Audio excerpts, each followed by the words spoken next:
Hello, my friends. My name is Ryan Freeman. Thank you for coming to this book review of Charles Dickens' Great Expectations. This is one of Charles Dickens' most enduring classics. Like many of his novels, we've heard of them, and we might have watched the film adaptation, but perhaps if you are like me, you didn't actually read them. I am a person who likes reading, and I have taken the project upon myself to read many of the classics that I have heard about that have a lasting legacy within the Western canon of great books. And Charles Dickens was always on my radar.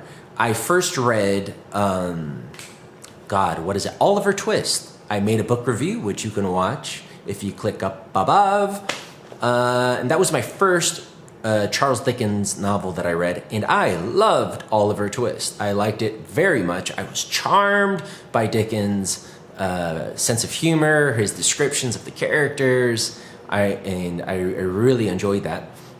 So, of course, I was happy to jump into another novel by Dickens, and I'd always heard of Great Expectations, didn't really know much about what the story was, didn't really know much about the story.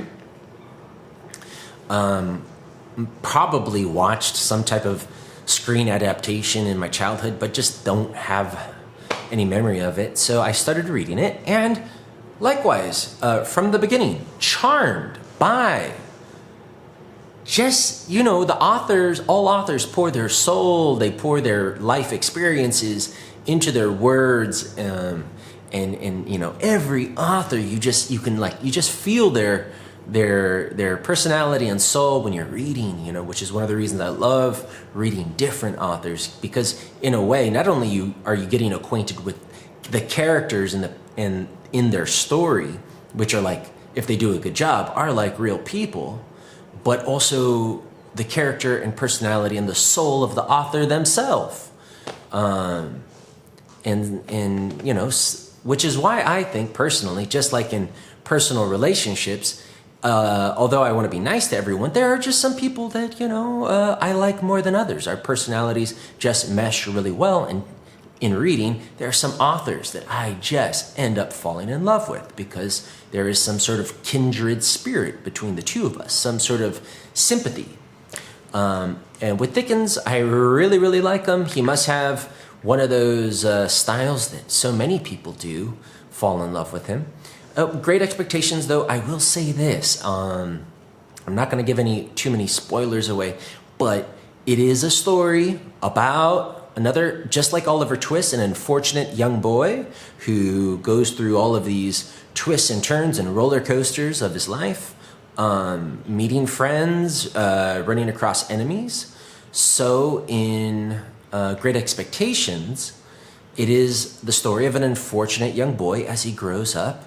Although this story spans a bit more time, and it deals a lot with the themes of wealth, of status in society, our desire to become great in the eyes of the world and impress people, and what that brings, both riches and beautiful girls, beautiful women, and envy, but also the contrast of staying true to your roots and true to your heart and true to the simplistic joys that you grew up with. Because the main character, Pip, Philip, his real name, but he's referred to as Pip throughout the vast majority of the novel, he sort of goes through this transformation of being this sort of really poor kid who doesn't have his parents. He's got an abusive older sister, but he does have a wonderful, wonderful uncle, the man who married his abusive older sister, who he's raised by, and other characters that he meets that are so great to him, so that like, I mean, Dickens does a fantastic job of just showing how even even if you're in a very abusive situation, bad situation, there are angels around you that give you, at least, that will protect you and shelter you and give you rays of hope.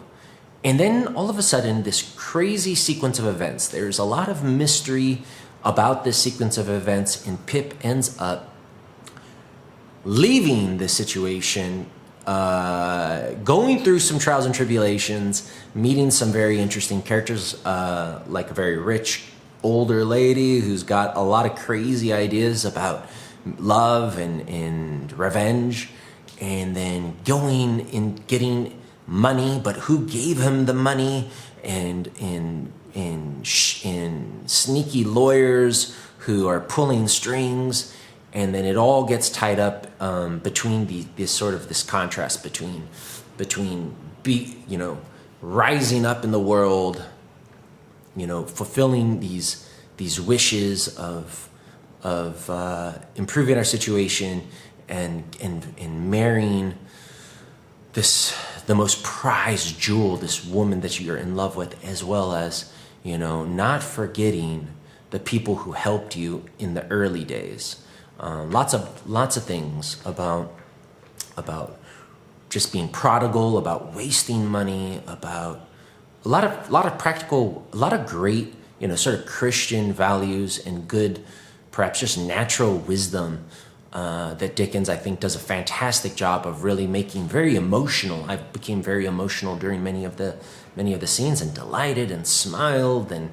But as fantastic as Dickens is at bringing you charming characters, beautiful descriptions of food, making you really feel like you are in the early or mid 1800s in England, which I love, because when I'm reading it, I'm transported into this amazing scene in London or in the countryside in another time, and it feels alive, and it's not necessarily a nice place. There are real assholes there, but there are some very amazingly good people that you meet through Dickens novels, like in Great Expectations.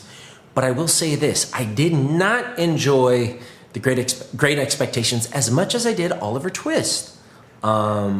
I just found that there were segments in Great Expectations, chapters, that I did not like nearly as much. Characters that I didn't like all of the characters.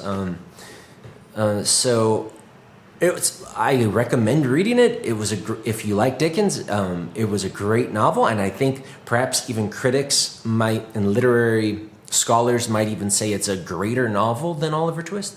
But I didn't like it as much as Oliver Twist. What about you? Have you read Oliver Twist and Great Expectations by Charles Dickens? Let me know what you think down in the comments below. I hope that you got something out of this review. Give me a thumbs up, and I will see you next time. Bye.